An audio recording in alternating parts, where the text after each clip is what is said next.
passar aqui um pouquinho para cada um, para eles se apresentarem.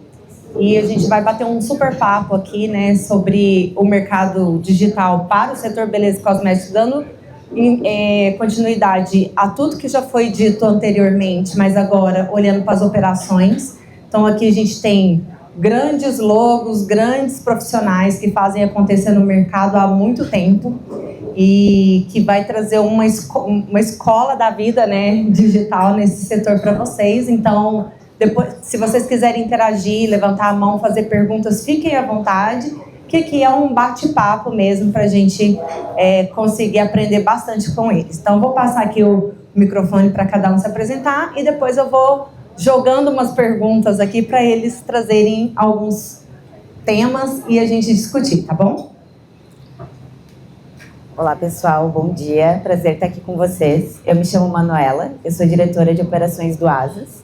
O Asas fornece soluções para gestão, né, principalmente focado em meios de pagamento. Então, hoje a nossa missão é automatizar toda a vida do empreendedor, para que o empreendedor ele possa focar no seu negócio, então aquilo que ele sabe fazer, até que a Simone comentou, e deixar toda essa parte burocrática de pagamento com a gente, que a gente tem uma série de tecnologias e automações para ajudar vocês. Bom, gente, já falei bastante aqui hoje. Eu hoje tenho uma startup que é um ecossistema dedicado à beleza independente, que é a Belong Bee, que tem um grupo de coisas, dentre elas um varejo, mas o objetivo principal do nosso ecossistema é apoiar empreendedor independente no mercado de beleza, seja com a operação de varejo, seja com o educacional, até a parte de investimento que a gente não viu agora. Oi, pessoal, sou a Priscila Viana. Eu inicialmente comecei em moda, mas depois fui para e-commerce em diversas categorias. Então, tenho mais de 14 anos aí em mercado digital, desde Magalu, Carrefour, Balduco, Braé, um pouco de tudo. Minhas últimas experiências têm sido nesse mercado de beleza, de estética, que eu estou apaixonada. Hoje eu sou head de marketing na Botoclinic, então estou com todo o time de marketing, time de e-commerce, CRM, temos uma célula lá de vendas online. Hoje a gente é uma rede de lojas, 120 lojas espalhadas pelo Brasil inteiro, e a gente oferece serviços de estética, tanto injetáveis quanto altas tecnologias, aí as melhores tecnologias de estética do mundo. É isso. Bom dia, pessoal, tudo bem? Sou o Guilherme Campos, eu estou aqui como CEO da Bianca, uma marca beleza de feminina. E essa é uma posição recente, eu estou só há 6 meses no cargo, mas eu estou há mais tempo no setor. Antes de vir para a Bianca, eu criei uma marca masculina chamada Dr. Jones. O Zé ficou bastante tempo lá e fez a venda do Grupo Boticário.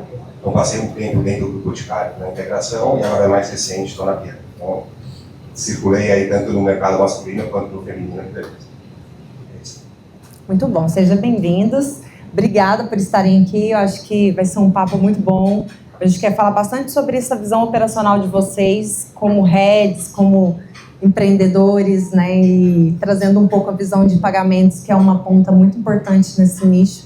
E eu acho que começando já com o Guilherme, que está com o microfone na mão, né, todas as perguntas que eu for fazendo aqui, a gente vai circulando entre vocês, para vocês trazerem o ponto de vista de vocês em cada operação. Acho que tem muita vivência aqui, que todo mundo quer saber, né, e até aprender para levar para os seus negócios. Então, Guilherme, acho que o mercado, né, digital, nesse nicho, ele é muito volátil, né, que a Simone trouxe aqui tanta riqueza de informações do mercado mundial e o quanto isso tem impactado aqui o Brasil e todos os meios, né, de canais e o que isso reflete no consumidor final. Então, eu queria que você trouxesse um pouco disso. Eu acho que você viveu vários desafios aí também na própria Bianca, reformulando tudo. Então, o que foram os desafios que mais pegaram aí, né, no seu nicho de aprendizado, que você entende que faz sentido passar aí de dicas, tipo, como que o desafio maior, ou seja, de experiência de marketplaces, ou experiência do próprio canal de e-commerce, ou experiência de alguma ponta específica que você queira contar, que doeu mais e que possa trazer um aprendizado para todo mundo? Bom, a pergunta é ampla, assim, né? Vou tentar fatiar um pouco e dividir também com o pessoal. Né? A real é que, assim, desafios operacionais, acho que todo mundo que empreende, qualquer negócio médio, pequeno, né? É super desafiador. Né? Vai desde o capital de giro, capital é caro no Brasil, desde a gente não tem fábrica, então é relacionamento com fábrica, vender os mínimos, fornecedor de embalagem, logística, né? Atender o Brasil todo, o Brasil é um continente, assim, tem N desafios, mas acho que eles sempre tiveram esses desafios, sempre vão ter. Acho que hoje, mais específico, assim, onde eu mais me tiro o sono, assim, né? Acho que é uma preocupação que eu tenho, é que, apesar de ter todos esses desafios operacionais que eu falei, talvez nunca foi tão fácil lançar uma marca. Quer dizer com isso? Hoje você tem N terceiristas, você tem N fórmulas prontas, você tem N canais de venda, e hoje qualquer pessoa com um Instagram, uma conta de TikTok, consegue vender seu produto. Isso era muito diferente há, sei lá, 20 anos atrás. Né? Você tinha menos canais de comunicação. Então hoje, qual é o desafio? E você tem que estar olhando sempre os players grandes, os líderes, você tem que estar olhando os concorrentes mais diretos, mas a qualquer dia aqui pode surgir uma nova marca, uma influenciadora, faturar 100 milhões, né? Que tem essa modalidade falando antes. Assim. E essa variedade de produtos, marcas, canais, ela deixou a consumidora e o consumidor mimado no bom sentido. Você é muito bem atendido. Qualquer coisa, qualquer posicionamento, qualquer faixa de preço, qualquer cor de embalagem, qualquer canal. Então, assim, como é que você conquista a atenção dessa consumidora, né? Como é que você faz a sua marca ser relevante? E aí, fazendo um pouco mais do desafio da Bianchi, a Bianchi, para quem não conhece, a Bianchi foi uma das pioneiras desse modelo de marca digital, né? Assim, talvez a primeira marca realmente deu uma relevância no tamanho, atuando nesse modelo de NVB, que assim, bastante. E ela usou também muito cedo as influenciadoras. Então, sei lá, 2018, 2019, a Bianchi já trabalhava com uma das três influenciadoras hoje, também famosa, a Bianchi está trabalhando desde 2018 e 2019. E 2019, 20 com a pandemia, a Bianchi explodiu, impressionante o tamanho que ela chegou, mas vendendo sempre no canal próprio dela, no e-commerce próprio. Então, ela nunca, naquela época, ela não estava em marketplace, não estava em varejo físico. Só que ao mesmo tempo ela meio que se acomodou nesse modelo de influenciadora. Como ela descobriu muito cedo, ela era muito fácil usar influenciadora num momento que era menos competitivo. E aí veio a pandemia, talvez o primeiro ano da pandemia também, na dor de braçada. E aí em 21, todas as marcas de todas as categorias começaram a usar muito as influenciadoras. E o que aconteceu? Ficou mais caro, o alcance mudou, ficou mais competitivo. Teve também, quando a pandemia começou a baixar, teve a volta para o varejo físico, e a Bianchi não se adequou a esse movimento de mercado, e a marca encolheu um pouco, assim, fechou 2 anos. Então eu acabei de entrar lá no desafio de tomar um crescimento. Mas vou deixar vocês lá também para não monopolizar. Tá bom? Não, mas é muito legal. Bianchi é muito... Sou cliente também, e eu acho que sempre foi uma marca que sempre esteve muito latente entre as mulheres, né? Então, a gente não sente encolher, o consumidor não sente isso, né? Mas é muito interessante ver essa história.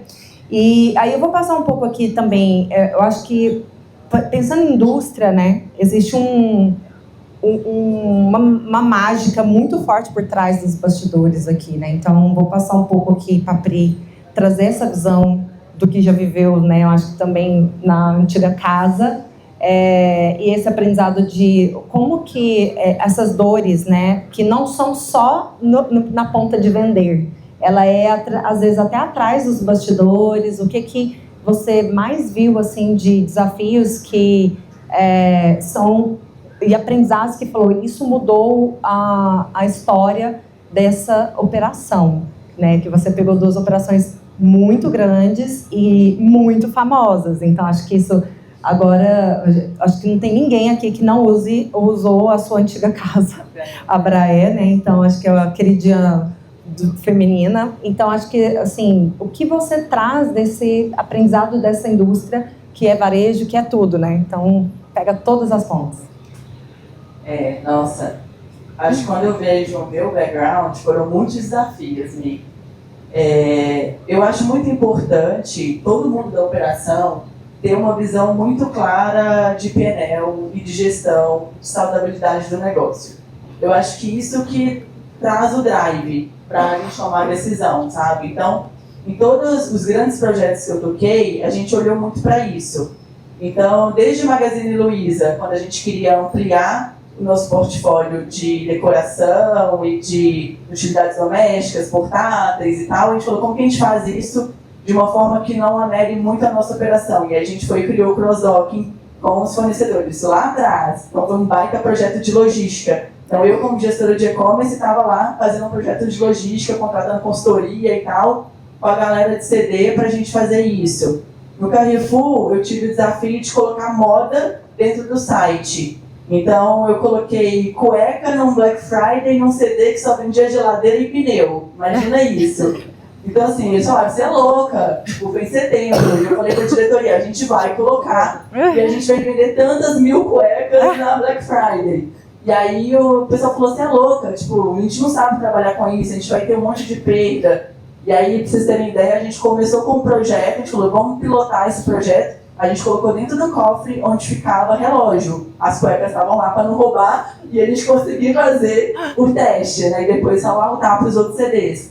Então, a gente sempre pensando nisso, como que a gente fazia para otimizar e provar que aquele negócio ia dar rentabilidade, né? E Balduco, a mesma coisa, como que a gente faz um D2C de sucesso na Balduco, sendo que eu tenho um CD que sai caminhão fechado para os grandes varejos. Como que eu faço isso de uma forma fragmentada? Foi um baita também desafio. Na Abraé também, mesma coisa. Eu era distribuía, né, para grandes varejistas, como que eu faço um D2C? Então eu acho assim, principalmente questão, a gente estava falando aqui de operacional, questão de logística, foi um dos pontos principais, assim, porque no bottom line, para ficar tudo azul, isso era um ponto crucial. Em Braé, eu saí de um faturamento em janeiro de R$500 mil, para no meio do ano estar faturando 7 milhões para fazer uma Black Friday de mais de 20 milhões. Então, assim, como que eu escalei isso? Então, no meio do ano, eu tive uma mudança super grande de WMS e de logística ali, mudando meu parceiro logístico. E na Black Friday, eu estava propondo para a diretoria a gente ter um armazém próprio. Imagina o custo disso. Então, a gente teve que fazer muita conta para mostrar qual era o nosso objetivo. Talvez nosso EBITDA do Black Friday ia ser menor, mas a gente ia ter um alcance de marca e distribuição muito grande. Então, a companhia queria isso, queria aumentar a market share, a gente tinha que realmente distribuir o máximo de produto e vender muito, né, sem ter prejuízo, então até qual o limite ali dentro da questão operacional que a gente podia chegar. Então, acho que sempre são esses desafios. Hoje, eu estou na Botoclinic, a gente está com um projeto estruturando um projeto de e-commerce, onde as pessoas falam, ai, Pri, você não vai ter logística, que bom, né, porque eu vendo serviço. Eu falo, eu não tenho logística, mas eu tenho estoque, porque eu tenho os estoques de loja, né, do agendamento da loja. Eu tenho uma questão de tecnologia muito sensível, eu tenho uma questão de atendimento do cliente, de tangibilizar esse serviço para o cliente e trazer segurança na hora da compra, muito grande, porque o cliente está comprando um injetável, ele está comprando um produto de alto valor, né, que meu ticket médio hoje está em torno de R$1.500, R$2.000, e é algo que mexe com a saúde dele. Como que eu trago todas essas informações que eu sou toda regulamentada, que meu time é um time super bem formado, que está super antenado nos maiores congressos do mundo, eu trabalho com os melhores produtos, como que eu explico isso e mostro tudo isso no ambiente digital? Né? Então, eu acho que cada negócio a gente tem que entender o contexto, né, do negócio, o que é importante, e no final eu falo sempre com o meu time, a gente não é ONG. E toda empresa vende alguma coisa, vende serviço, vende produto, senão é ONG. Como a gente não é, a gente tem que dar lucro. Então, acho que é sempre importante, eu sempre dou essa visão para o meu time, de PNL, de custos, para a gente tomar decisões de acordo com que a estratégia da companhia e que a gente vai dar um EBITDA maior para a companhia. Maravilhosa. E você, Si, traz um pouco aí da sua background enorme para contribuir aqui com a gente. Nossa, gente, já falei demais. Bom, eu venho no mercado de digital, né? Empreendi lá em 2011. A gente tinha uma empresa de fidelidade, vendi. Desde 2013 eu estou nesse universo de cosméticos. Não pretendia entrar nesse mercado, entrei por acaso, de repente me apaixonei. E desde então eu venho combinando duas coisas na minha vida, que é o digital e o mercado de beleza, né? E como o Guilherme falou ali, essa questão das NVBs, de tudo mais, bom, eu amo essa história porque eu assisti de perto, mesmo quando eu estava num player internacional, que era o caso de Sephora, e depois como empreendedora.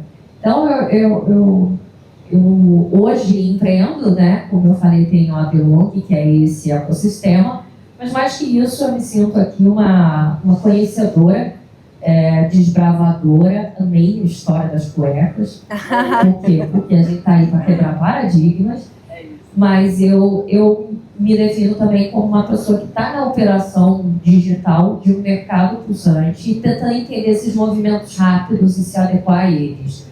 Concordo com o que o Gui falou aqui, do movimento de crescimento, de boom, de como o mercado vai se adequando e como é que a gente vai adequando as nossas estratégias. Então, acho que é isso, né? Eu tô no dia a dia, então no corre. Eu brinco muito que eu não gosto de ouvir, eu prefiro ouvir de quem está no jogo, porque eu acho que tem que entender rápido o que muda e como é que se executa. Então, interessada aqui em ouvir as histórias também, porque eu sei que está todo mundo no jogo. Sim. É um pouco disso. Manu, traz pra gente um pouco como que o desafio, né, das operações, né, a gente está muito voltado, né, estava comentando com a Pri ontem sobre isso. Eu acho que quando a gente fala de operação, experiência, esse mercado traz experiência, né, então é o mais bonito, é a influencer mais famosa, né, é o batom que não fica grudando, que não sai, etc. Só que é um mercado que quando a gente vai comprar, a gente faz um carrinho, ele não é um carrinho barato, só que ele não é o mais cuidado quando a gente compara com outros produtos. Então, não sei se todo mundo sabe, quando vai comprar uma geladeira, um telefone, existe um antifraude ali que olha tudo no detalhe. E esse mercado ele não tem essa varredura, porque ele é identificado como um ticket baixo, mas não é tão baixo, que na hora que você põe um carrinho que a gente quer, ele Exatamente. fica quase o valor da televisão, né? Então, Exatamente. como que o pagamento ele entra na experiência, no desafio da operação, para não deixá-la mais cara ou não fazer com que esse cliente tenha uma experiência ruim na ponta e deixe de comprar aquele carrinho por dificuldades de pagamento?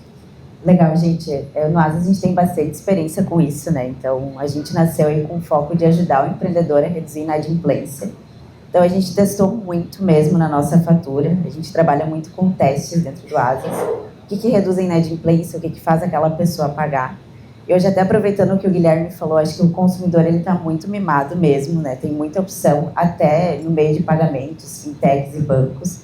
Então, tem muita opção. O que é um diferencial, né? Quando a gente fala de carrinho, de não abandonar carrinho, é dar opção para o pagador. Então, né, quando a pessoa ela vai ali efetuar uma compra, é ter opção ela poder, né, pagar com Pix, com boleto, com cartão, ela poder ter essas facilidades que a gente tem agora do Pix, o Pix recorrente, né, o compre agora, pague depois. Então, tá com meio de pagamento que possa fornecer isso para vocês. O antifraude é extremamente importante. Então, hoje no Asas, né, a gente está integrando com o Shopify, a gente já roda um antifraude, principalmente para quem trabalha com cartão de crédito, isso é extremamente importante, para não dar prejuízo para quem está vendendo e não dar transtorno também ali para o pagador, enfim. Então, hoje a gente também fornece até uma consultoria para quem vem, né, usar o Asas como meio de pagamento, vai usar cartão de crédito. Como que você se posiciona ali, até às vezes o nome que vai lá na fatura do pagador, ele pode evitar um chargeback, pode evitar uma perda financeira. Então, a gente fornece todo esse atendimento especializado para realmente a gente ter uma experiência positiva na hora do carrinho. E também é ter tudo transparente, né? Como que eu deixo claro ali para o pagador, como que ele vai pagar, quais são as taxas, como que vai chegar esse pagamento para ele. E sempre reduzir fricção. Então, se vocês puderem usar a tecnologia a favor de vocês para ele fazer o mínimo de esforço possível na hora de efetuar o pagamento, isso garante que não vai ter um abandono de carrinho. Então, utilizar todas as ferramentas, tecnologia, automação, hoje o Asas fornece tudo isso. e também inteligência para vocês entenderem em que momento da minha jornada que o cliente está abandonando esse carrinho e o que eu tenho que mudar nessa jornada para que ele realmente efetue o pagamento e continue com a compra. Muito bom. Eu acho que dados, né, é um ponto aqui que todo mundo concorda que é o principal, talvez o cérebro do negócio, né, nem o coração. E, então eu queria começar aqui com o Guilherme novamente falando um pouco disso. Eu acho que com essa era, né, inteligência artificial, a gente tende a achar que isso é só um robozinho mais inteligente que fica ali na experiência na ponta e nem sempre, eu acho que nos bastidores da operação ele vai muito além disso. Como você está vendo essa transformação de inteligência e o que ela tem ajudado ou você imagina que vai ajudar na operação para vocês, decisores? Não, dados, eu acho que... E aí até vou contar um pouco mais da minha experiência antes de vir a Dr. Jones, que era a marca que eu trabalhei antes, que ficou Boticário. E quando a gente vendeu o negócio do Boticário, a Dr. Jones era uma marca ainda 100% digital e 100% direct consulta, ou seja, 100% das vendas eram através do nosso canal. Então, qual que era o grande valor disso? Por um lado, obviamente, a gente estava limitado com os vários canais, mas por outro, a gente tinha controle de 100% dos dados. Então, e isso teve muito a ver com a venda do Boticário. O Boticário, todo mundo conhece aqui, empresa bilionária, 40, 50 anos de mercado, mas uma das fraquezas que eles tinham é justamente com o consumidor masculino. Né? O Boticário é um grande vendedor hoje de perfume masculino, mas quem compra é a mulher. Né? Raramente o homem compra. E a gente, do lado, a gente tinha uma marca, um tamanho do Boticário muito pequena, mas por outro lado, o que a gente tinha uma base de dados muito valiosa de hábitos de consumo do homem em relação à categoria. Como a gente controlava 100% das vendas, conseguia saber exatamente o que esse homem compra primeiro, o que ele compra segundo. A gente tinha uma estratégia de assim, como isca, a lâmina de barbear com produto de alta recorrência. Depois a gente acompanhava a jornada desse homem, como é que ele ia evoluindo para outras categorias. Então começa com lâmina, depois eu vou para espuma, depois eu vou para pós-barba, depois eu vou para o banho, depois eu vou para o cabelo. Isso, para um player como o Boticário, é muito valioso, porque ele consegue massificar isso e olhar isso numa escala bilionária. Né? Então, isso é uma valor dos dados para a gente, assim, sempre foi um grande pilar do nosso negócio. E agora, entrando mais em IA, né, AI, essa parte de processamento de dados, produtividade em geral, é transformacional. Assim, um impacto que isso vai ter, não é daqui a alguns anos, é nos próximos meses. Assim, né? Então, a gente já está usando isso, a gente está usando em tudo, mas a gente consegue usar para, principalmente, ganho de produtividade. Assim.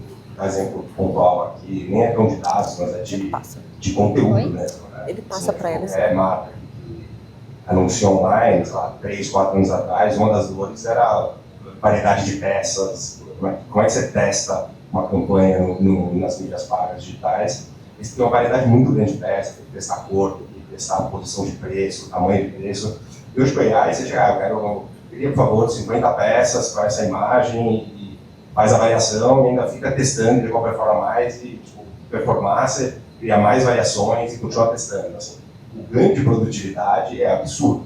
Assim, não é um diferencial usar AI. Quem não estiver usando AI vai ficar para trás. Assim, vai ficar muito menos produtivo e menos eficiente. E o custo, né, disso fica muito mais latente. Pri, na sua visão, né, que você é mais serviços agora, né, então acho que o AI vai em outras esferas, até na inteligência ali do seu estoque, de não ter desperdício, você vê dessa forma? Eu vejo o AI também como algo que, claro, não tem volta, gente, e que vai evoluir muito rápido. Falo assim, no final do ano, quando a gente vê o tanto que já evoluiu, e quem não está estudando, quem não está envolvido nisso, vai ficar para trás mesmo. Eu acho que os profissionais têm que se adaptar. Hoje, a gente vê várias oportunidades dentro do negócio. Essa parte de performance super, né, a gente já está usando também, para a gente desdobrar peça e tal, coisas. Acho que trabalhos que são muito operacionais, eles vão ser substituídos por AI sim. Tem até assim, rumores aí, né, que vão diminuir as vagas aí mais júnior e tal a longo tempo, né? O CEO da Salesforce mesmo, ele deu alguns depoimentos aí recentemente que deram até uma assustada, o pessoal falando que ia diminuir 40% do pessoal e tal, de times de digital e tal, por conta disso. Eu acho que é o profissional se adaptar. Então, eu vejo assim, por exemplo, os designers, eles têm que estar super antenados com AI. Né? Eu tenho conversado com amigos meus que são diretores de arte, eles já estão fazendo muitos comerciais com AI. Então, sei lá, você vai fazer, a gente sabe, por exemplo, fazer cabelo. Pra vocês terem ideia, a gente fazer uma luz de um cabelo, por exemplo, do comercial da Pantene, chega a custar quase R$1 milhão de luz, só de equipamento de luz. É caríssimo. Então, assim, como que a gente não, às vezes, pode utilizar isso usando AI? Mas aí o time que está fazendo a produção tem que entender de uma técnica específica, né, de uma plataforma específica que faz isso. Eu acho que vão surgir essas oportunidades em diversas coisas. Na questão de gestão, eu vejo uma baita oportunidade também. Hoje em dia, a gente tem vários gapzinhos de gestão nas companhias que podem ser substituídos.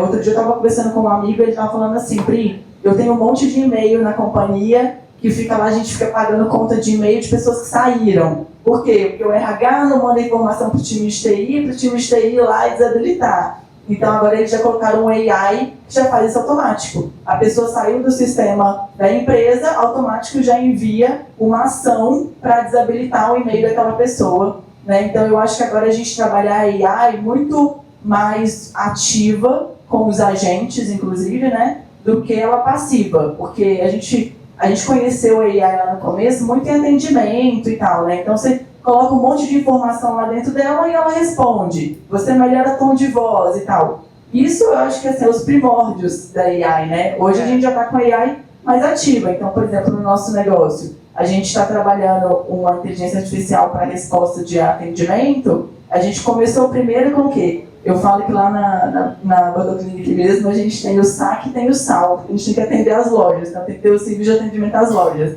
E aí tem um monte de sistema e o nosso turnover é muito alto, varejo, 120 lojas, um monte de vendedor. Então o pessoal entra, às vezes não sabe usar algumas ferramentas. E aí a gente criou uma AI no WhatsApp, que antes era uma pessoa que ficava atendendo essa galera, tanto o meu time de marketing, o time de TI, todo mundo atendendo o pessoal de loja. Hoje a gente criou uma AI, a gente colocou um monte de informação lá, colocou o tom de voz da Bodoclinic e eles perguntam as coisas para a AI e ela responde tudo, parece estar conversando com uma pessoa. Então isso eu acho que é o passivo, é o básico.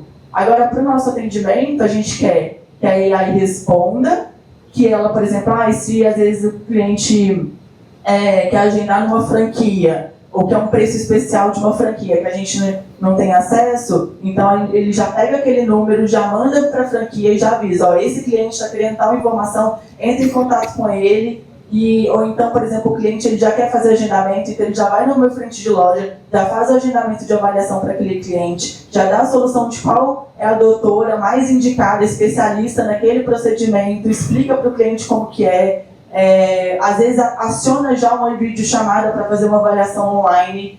Então, assim, já toma mais ações, sabe? Então, acho que a gente tem que ficar... E hoje tem muitas ferramentas simples de usar, que a gente consegue... Igual tem outro dia, eu estava vendo uma que chama N8N, que você consegue fazer vários agentes, ele funciona como se fosse um Figma. Quem entende um pouco de design aí vai conhecer o Figma. É muito simples de trabalhar e você já cria vários agentes. Então, por exemplo, o cliente pode entrar em contato com o atendimento e eu identificar com uma pessoa idosa. E aí falar assim, olha, a gente que atende pessoas idosas, atende ele. E aí tem um tipo de atendimento específico para aquela pessoa que é idosa, que mora no Rio Grande do Sul e, tipo assim, bem personalizado. Então, eu acho que a gente está evoluindo para isso, sabe? Otimizar tarefas operacionais do dia a dia, para a gente ter ganhos aí, que de pouquinho em pouquinho a gente tem muitos ganhos, e também da gente trabalhar os agentes para eles fazerem, além de tarefas operacionais e aquilo que é tudo igual todo dia,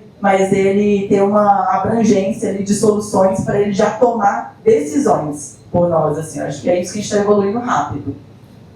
E aí a operação fica mais rápida e eficiente para quem está trabalhando nela, né? Que eu acho que é isso que as pessoas não estão entendendo, que a inteligência ela é para ajudar a gente a ser mais rápido no operacional. A gente reclama tanto do operacional, na hora que tira a gente do operacional, a gente fica desesperado. Tipo, meu Deus, eu me mandar embora. Não, agora você vai ter mais tempo para pensar. Então, acho que é nessa linha. Sim, e como você tem muitas empresas dentro da sua empresa, né, que são muitos empreendedores, muitas marcas, pequenas, médias, grandes, né, todas brasileiras, eu acho que você sente muito aí o que está evoluindo e o que não está evoluindo com a IA e tecnologias e afins. Como tem sido esse crescimento? Ele realmente, né, quando a gente tem uma empresa que mexe com o brasileiro na essência, sem ser as grandes marcas que têm dinheiro para fazer as coisas, a gente está vivendo mesmo essa disrupção ou ainda não está tão rápido quanto deveria? Na verdade, assim, eu como empreendedor, eu acho que o empreendedor ele não tem muita opção, né? Ou ele entende, ou ele vai ficar para trás e no fim do dia é o capital dele que está em risco. Essa é a grande verdade. Eu acho que quando a gente está dentro de uma companhia, a gente tem mais tempo para assimilar as mudanças, fazer até um determinado charme, que a gente não inova muito, mas aí você usa uma inteligência artificial para fazer qualquer coisa, você já fala, estou usando inteligência artificial, né? Aí já vira propaganda. E quando a gente criava a empresa lá atrás, a empresa, ela usa inteligência artificial, ela está nesse universo de cripto. Se você falasse 3 palavras mágicas, você valorava em 100 milhões. O que quer que você tivesse. Eu acho que a gente saiu um pouco desse universo mítico para uma coisa mais prática. Do tipo assim, entendi o que ele pode fazer por mim hoje. Afinal, tem até um vídeo que eu amo que fala assim, várias pessoas, eu usei inteligência artificial, nobody cares se você usou. Eu quero que o processo seja melhor, mais rápido, mais eficiente, que eu gaste menos dinheiro. Como você fez, não me interessa muito. Eu acho que a gente está nessa era do como você fez, não me interessa muito. Eu quero saber se tem performance. E aí, a gente começa a olhar para essas inovações todas do ponto de vista de entrega. Então, assim, é óbvio que você começa seu universo digital e atendendo às suas novas demandas usando o chat GPT para perguntar algumas coisinhas. Todo mundo começou por aí, eu acho que não tem quem não tenha feito mais perguntas. Aí você começa a entender que, para além dessas perguntas, você pode criar estruturas, e eu gosto muito quando você fala do Figma, porque é isso, né? Eu acho que você começa fazendo uma pergunta e vendo se ele responde direito. Aí, quando ele respondeu direito e às vezes melhor que você, aí você fala assim, não, pera, alguma coisa tem, esse negócio tá articulado. E se, ao invés de eu pedir para fazer uma tarefa, essas tarefas todas que eu tenho na companhia que são repetitivas, eu treinasse, né, bots para fazer isso. Você começa a pensar de maneira estruturada, né? Eu acho que no universo de beleza e também para os outros universos, eu estou sempre muito conectada com o digital, eu acho que a gente está nessa era de pensar como é que a coisa pode te ajudar também. O que eu acho que é um desafio que é bastante recente e a gente está enfrentando a AI, ela tem que fazer parte do teu processo, né? A inovação como um todo, qualquer coisa que surgir, a gente tem que aprender, interagir e extrair o melhor dela. Mas ela também não pode produzir coisas babacas, tá? O que eu estou dizendo, gente?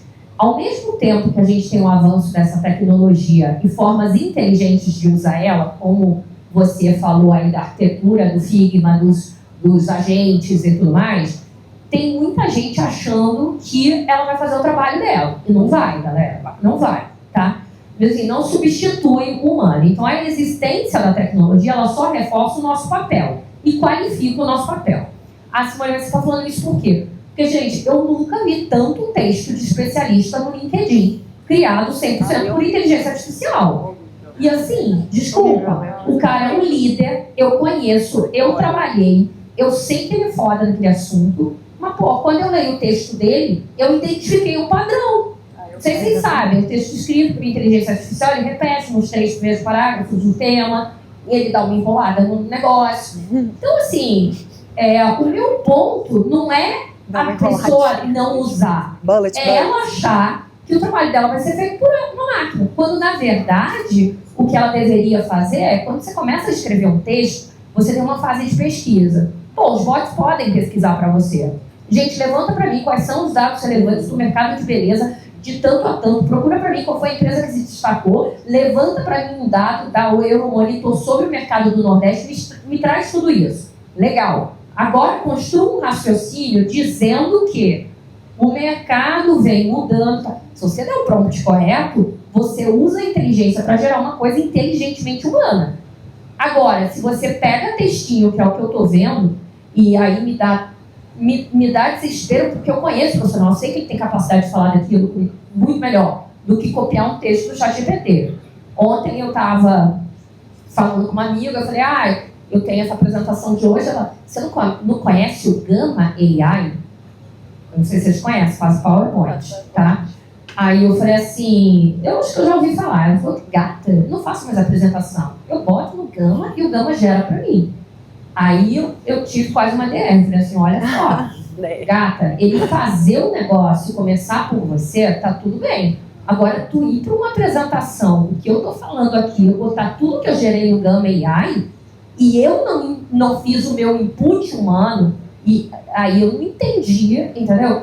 Então, eu acho que o desafio hoje é usar essas tecnologias dentro da prática e a gente não subestimar a inteligência do outro. Porque assim como eu uso Gama AI e ChatGPT, você também usa. Então, rapidamente você vai perceber que o meu padrão de texto, se ele não teve intervenção humana, existe até uma ferramenta que você joga o texto, ele diz percentualmente quanto foi gerado por inteligência e quanto pelo ser humano. Nossa! Tem, galera, tem. Lá vem uma dedo duro. E aí, eu acho que se a gente não entender direito o papel, a gente vai ser para extremos. Antes era bonitinho eu falar que usava, agora eu achei que eu sou espertão do rolê, eu pego o negócio pronto. E não é isso, gente. Eu acho que assim, o que a gente precisa é colocar essa máquina para trabalhar para a gente e a gente fazer o que a gente faz de melhor, que é um raciocínio que essa máquina não tem ainda. Por quê? Porque ele não tem a profundidade de dados que a gente tem. Então, acho que essa é a minha visão, assim, como usar com parcimônia, dentro do processo, de maneira inteligente e sem parecer que você descobriu, sabe, ouro e ninguém está sabendo, né? Isso só passa de ridículo, essa é a verdade. E por isso que hoje em dia, isso que a gente está fazendo aqui agora é mais rico do que fazer um webinar. Porque a gente consegue trazer a vivência na prática, o olho no olho, perguntas aqui que surgiram sem estar no contexto, para trazer realmente a realidade da vivência de cada um e não ficar ali trazendo por ChatGPT, que pode ajudar a gente até a elaborar, mas não é ele que vai responder e trazer a vivência da experiência de cada um. Então, acho que é fantástico esse pensamento. E no pagamento? Ajuda, não ajuda? É seguro? É seguro, né? Só que a gente tem que cuidar muito com dados. Hoje no pagamento a gente lida com dados dos nossos clientes e terceiros, então a gente toma muito cuidado com isso. Né? São dados muito sensíveis. Mas falando muito da minha experiência, né, à frente da área de operações, uma área de atendimento, a gente cuida muito para manter o equilíbrio. Então, a que momento a gente faz ela trabalhar a nosso favor, em que momento a gente tem que pensar e tem que olhar pelo cliente, porque cada cliente é um cliente, cada cliente vai ter a sua individualidade, as suas necessidades, então tem que ter esse olhar humano. É muito legal colocar a IA para fazer atividades operacionais, então onde que eu vou reduzir o meu custo operacional, mas onde eu, né, como líder ali à frente de um time, eu tenho que estar tomando decisão e tenho que estar olhando para essa jornada desse meu cliente e estar pensando com um olhar humano. Então, acho que a gente usa muito a inteligência hoje dentro do Asas. Falando de operações, muito, cara, como é que eu dou informação para o meu agente entender de forma mais rápida o que está acontecendo com esse cliente, às vezes dar uma guiada, né, no agente do que ele pode fazer, mas a gente nunca diz assim, essa vai ser a resposta final, vai ser gerada por uma IA. Então, porque a gente tem que entender a necessidade a fundo, né? A gente tem muita capacidade, como você falou, e a gente constrói um time forte para isso, para ter essa capacidade, tem essas skills. Então, é manter esse equilíbrio, né? Onde é que eu coloco para reduzir o meu operacional, mas quando que eu vou ter inteligência humana ali atuando a favor, principalmente olhando para o cliente e para a entrega de valor. Gente, eu queria dividir uma situação que aconteceu recentemente comigo, que vai muito de encontro com o que a Simone falou aqui agora. Eu tenho observado demais isso também. A mesma coisa, eu falo lentes brilhantes falando coisas que eu falo, gente, não é possível. Ou contratou uma assessoria de imprensa e ela estava fazendo isso, porque a gente vê muitos, inclusive CEOs de empresa que estão terceirizando isso, né? É uma pena. Ou então a pessoa está fazendo e está desperdiçando mesmo, assim. Eu já olho e já nem lembro. Mas olha o que aconteceu, interessante. Eu estou construindo um time e eu estava com várias vagas abertas e eu tenho algumas vagas que são um pouco mais técnicas e tal. E aí, fazia às vezes uma entrevista rápida com a pessoa e aí a gente enviava um case para a gente entender mais a fundo algumas coisas técnicas mesmo, né? E, gente, vocês não acreditam o tanto de case que eu recebi de ChatGPT. Nossa. E aí, eu falo, gente, como que pode isso, né? Assim, então, assim, eu pegava, esse profissional, ele é muito bom nisso, mas essa pergunta, estranho que ele me respondeu, isso aqui é estranho. Mas às vezes ele estava nervoso na hora da entrevista e tal, beleza, no case eu vou entender isso. Aí vi um case de ChatGPT. Eu falei, pô, mostrou que a pessoa não sabe ou que ela tem uma insegurança. E alguns cases vinham muito simplificados, mas ótimos, porque eu entendi o raciocínio daquela pessoa. Então eu vim e falei assim, pô, raciocínio, isso aqui casa com isso. A fala com A, B fala com B, legal, a pessoa tem raciocínio, ela não entende do meu negócio, claro, mas ela tem um raciocínio lógico bom. Então se eu der um desafio, ela vai dar conta desse desafio. Eu só preciso direcionar. E aí, para mim, era muito melhor, eu aprovei muitos profissionais com cases muito simplificados do que alguns que me mandaram super robustos com cara de ChatGPT. Então, eu acho que tudo tem um limite mesmo e a gente tem essa percepção, né? Ainda mais a gente como especialista e tal, quando você recebe um texto dessa forma, né? Sim. Então, tomem muito cuidado, gente. Igual a apresentação para cliente quando usa AI também. Ela falha, a pessoa não sabe o que vai falar. E ela trava junto com a AI e aí você fala, meu Deus. Enfim, eu acho que para finalizar, a gente poderia ficar aqui muito tempo ouvindo, né? É muito bom esse bate-papo. Para amarrar o nosso próximo e último apresentação, que vai ser com a RD, como vocês fecham aqui dando uma dica, né, de performance, né? Eu acho que todo mundo aqui vive performance marketing na veia. Não tem como não vender hoje em dia sem pensar sobre isso. Vocês vivem isso em todas as marcas de vocês.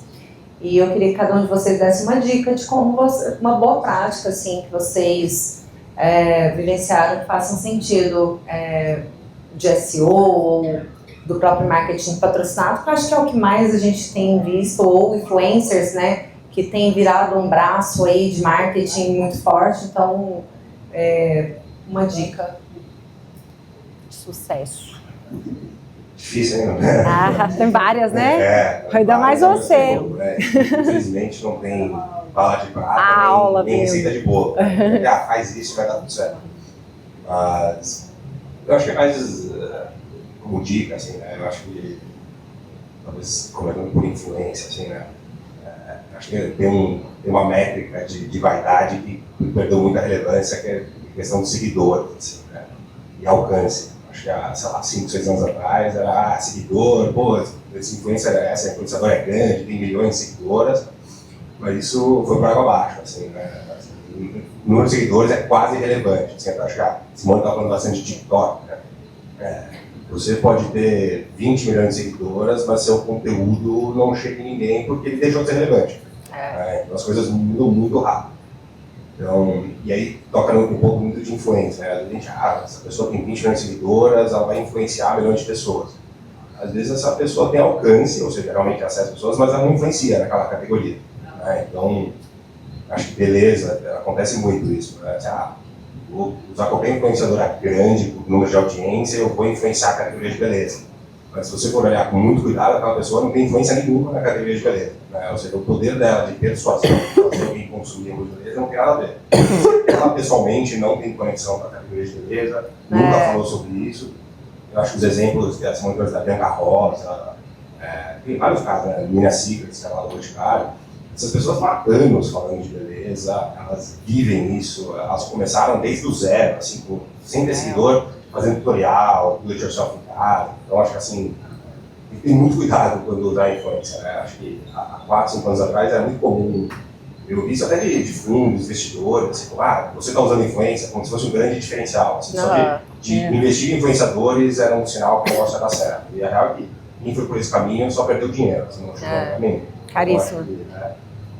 o poder da influência, ele de fato é muito poderoso, mas tem que ser feito com muita curadoria, muito cuidado. Assim. É muito fácil perder bastante dinheiro, assim, né? Investir e não ter retorno nenhum. Só uma dica. De ouro mesmo. Eu super concordo, e aí complementando, a Braia mesmo é um case disso, né? Uma marca que nasceu super digitalizada, é tudo internalizado, então eu acho que até para dar um overview assim, como que a gente montou lá esse esquema assim, dentro da Braia, dentro do marketing da Braia. Então a gente tinha tipo 4 pilares, assim, que há uma frente de celebrities, os squads e tal, que eu acho que é super importante, se a marca tem grana para colocar e tal, causa uma awareness de marca importante, igual a gente tinha a Débora Seco, o Galisteu, grandes nomes, e isso chama atenção, né? Na hora que a pessoa vê uma Galisteu ou uma Débora Seco, a pessoa chama atenção, nem que seja para a marca, às vezes nem preocupa com o conteúdo, mas realmente essas não são as que vão trazer conversão. Depois a gente vai para as macro e para as nano influenciadoras, que a gente tem mais poder ali também de aproveitar, às vezes, até uma onda que ela está surfando. Se você tem relacionamento, então a gente tinha em torno de 5 mil que a gente tinha bom relacionamento. Tinha um time que falava com elas todo dia um pouco e acionava de acordo com cada campanha que a gente queria fazer. Então, às vezes ela estava super no auge de alguma coisa, a gente já tinha relacionamento, a gente surfava naquele auge ali. As nano e aí também tem uma outra frente que são as criadoras ali de conteúdo, né? Também, as UGCs, a gente trabalhava muito para essas trendzinhas, então surgiu uma série nova, tá numa trend, o cabelo de dragão da série tal, a gente fazia com elas. E a gente usava muito elas também, que aí eu acho que isso é uma dica boa. Mercado de beleza, os criativos de vídeo funcionam muito bem, né? Então funcionam muito melhor, pelo menos nas minhas experiências, do que os estáticos. Então a gente roda muito mais vídeo, tem muito mais conversão. E aí eu usava muito os materiais das UGCs para criar criativo de mídia. Tá? Então a gente fazia muito isso, e para elas era muito legal, às vezes a gente impulsionava também nas plataformas, porque às vezes elas são bem pequenininhas, e aí elas acham ótimo fazer um super conteúdo para que a gente impulsione e elas fiquem mais conhecidas. Então a gente fazia essa troca com elas ali, olha, se você fizer um super conteúdo a gente vai impulsionar. Então isso era bem legal. E trabalhar as nano, e também a gente estava trabalhando muito alguns perfis, não sei se vocês veem, porque tem umas influenciadoras que tem as dailies delas, né? Que é o perfil daily, que é fechadinho só para algumas amigas. O engajamento e a conversão desses perfis são altíssimos. Então a gente fazia uma curadoria, pedia para ter acesso, entendia com quem que ela estava falando ali, e essas eram as que mais convertiam. A gente teve muito sucesso de Black Friday, fazendo ação exclusiva em daily, né? E eu acho que é isso, assim, é entender a estratégia, o creator. Não adianta você colocar um creator que é de Instagram e impulsionar ele no TikTok, fazer uma ação no TikTok. Cada creator tem sua plataforma, né? E entender a estratégia para cada um ali, assim. E outra coisa, afiliadas também. A gente lançou o programa de afiliadas e em um mês a gente tinha 5 mil afiliadas já cadastradas e elas venderam super bem. Então são meninas muito pequenas que estavam vendendo super bem e tinha super grandes que são especialistas nisso, né? Que tem não sei quantos grupos de WhatsApp e de todos os outros canais aí. Elas tinham muito forte, mas a gente viu isso, tipo, afiliadas super grandes e umas pequenininhas, assim. E, gente, eu falo assim, pra vocês terem ideia, assim, eu tenho 1000 e poucos seguidores lá no meu Instagram, tipo, meu Instagram é um Instagram super pequeno. E aí, na Black Friday, eu anunciei lá a Braé e tal, e eu fiquei entre as top 10 pessoas que mais venderam na Braé, na Black Friday. Então o pessoal ficou assim, Pri, como que pode isso? Eu falo, porque, tipo, a gente tem credibilidade, né? Então, às vezes, vocês fazerem como a menina tem 1000 seguidores, ela vai fazer 200 vendas para vocês numa ação, do que fazer, às vezes, com uma super celebrity ou uma influenciadora super hypada que vai fazer 10, 5 ou nenhuma. Eu tive casos de algumas que não fez nenhuma venda, né? Maravilhoso. Bom, dica de performance, eu acho que é você entender o jogo rápido e as mudanças que vão acontecendo e se manter no controle. No controle, eu digo sem ser engolido pela vaidade de montei um negócio maravilhoso, tem influenciador falando pronto, tá resolvido, até o Guilherme tá falando um pouco disso de Be Young, né? Não, Agora a vida é TikTok. TikTok Shop vai salvar todos os meus problemas e é o que vai rodar. Ah, não, eu tenho uma celebridade, a celebridade vai resolver tudo. Eu acho que é sair desse mítico de que existe, por mais que eu concordo plenamente, não existe bala de prata, a gente fica buscando algumas coisas mágicas que não existem. E eu acho que você entender a contribuição de cada elemento na performance, importância dos canais.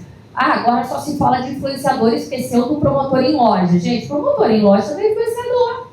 Ele está com o teu produto na mão, entendeu? Na frente do cliente, dizendo, esse aqui não, olha esse outro aqui. Pô, eu acho que onde é que a gente se perde no mercado brasileiro, é uma característica cultural nossa, é na consistência e na complementariedade. A gente se deslumbra fácil. Estou falando isso por mim também, tá? Você acredita muito fortemente no negócio, acha que está resolvido, e assim, não é. Você tem que entender o jogo, compor, então é importante o afiliado, a menina de 1.000 seguidores, mas é importante também o teu distribuidor estar comprado com a ideia, porque senão você tem todos os influenciadores do mundo, não tem ponto de venda nenhum, e aí a pessoa não vai comprar a 100% online, a celebridade não vai fazer o teu trabalho, é um pouco até o que eu falei da AI, né? Não existe um segredo único, existe você entender o jogo e estar no controle de todos eles. E não abandonar, né? Eu falo isso muito para as marcas que estão comigo. Elas se deslumbram com o negócio, resolvi, acabou o resto. Acabou, o Marcelo falou aqui muito bem da plataforma da Shopify. Gente, eu abri o dia falando sobre as mudanças todas para a gente voltar e entender o que a gente tem que fazer, porque nada do que a gente está fazendo vai deixar de existir. Vai ter sempre a criatura que não vai comprar na plataforma e vai no teu site. Então lá você tem que fazer o seu melhor trabalho. Assim como tem a loja física que tem o papel dela, o promotor e tudo mais. Então eu acho que usar de toda essa rede de maneira inteligente, dispersar o risco e se manter no controle é a chave de performance. Bom, gente, para fechar, eu gostaria de deixar de dica que vocês escolham bem os parceiros, né? Porque os parceiros também são uma peça principal da produtividade de vocês, da lucratividade, enfim. Em meio de pagamentos, parceiros que deem segurança para vocês, né? Quando der um problema, eu vou ter um bom atendimento, eu vou ter um suporte, eu vou ter parceiros que consigam me dar diversas formas de pagamento para eu fornecer para o meu cliente, que vão garantir o sucesso do meu carrinho. Então, o Asas pode fornecer tudo isso para vocês, né? Hoje a gente já tem uma série de ferramentas. Até tem as meninas ali do Asas, a Roberta, tá? Elas podem auxiliar vocês se vocês tiverem dúvidas. A gente já tem split de pagamentos, vocês falaram muito de influenciadores, né? Então, hoje a gente já consegue fazer isso de forma automática. Então, qual que é a porcentagem que fica para mim, que vai para o influenciador? A gente tem diversos meios de pagamentos também, é tudo automatizado. Então, além do pagamento, a gente tem uma outra série, mais ferramentas que podem auxiliar. A gente tem antecipação, nota fiscal integrada. Então, tudo para facilitar a vida do empreendedor, para que vocês possam realmente focar no negócio de vocês, não ficar pensando ali no meio de pagamento. E quando dá problema, a gente tem todo um time ali bem especializado, tanto da parte de fraude, que isso é muito importante, né? A gente sabe que a fraude, depois da pandemia, explodiu no Brasil. Então tem que cuidar muito com isso, a gente tem todo um background com isso, a gente tem um time que dá suporte e um time de atendimento também que faz a diferença para poder apoiar o empreendedor nessa jornada. Muito bom, pessoal. Então, por aqui no painel, por hoje é só. Eu agradeço muito aqui, foi riquíssimo.